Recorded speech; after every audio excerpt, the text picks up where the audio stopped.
Welcome to our channel. Today we how to restore AWS services using console backups and snapshots, detailed guide step by step clearly. To restore AWS services using console backups and snapshots, begin by logging into your AWS Management Console. Navigate to the service you were looking to restore, such as EC2, RDS, or EBS. For EC2 instances, click on Instances in the left menu. Select the instance you wish to restore. Go to that Actions drop-down menu. Choose Instance State and then click on Stop. Wait for the instance to stop completely.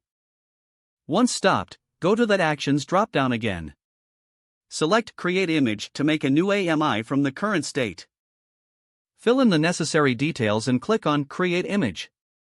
For EBS volumes, select Volumes from the left menu. Choose the volume you want to restore.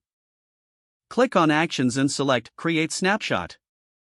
Provide a description for the snapshot and click Create Snapshot.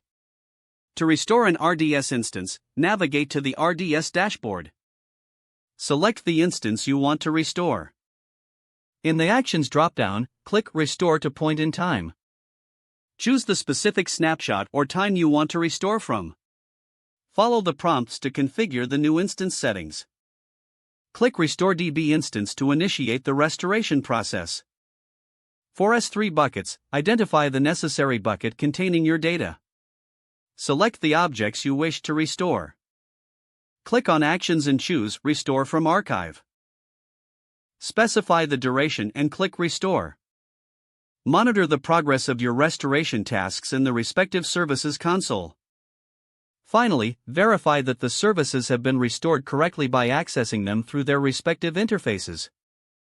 Your AWS services should now be successfully restored using the console backups and snapshots. If the page does not load, refresh the browser or try again in a private or incognito window. Don't forget to like this video and subscribe to our channel for more step-by-step tech guides.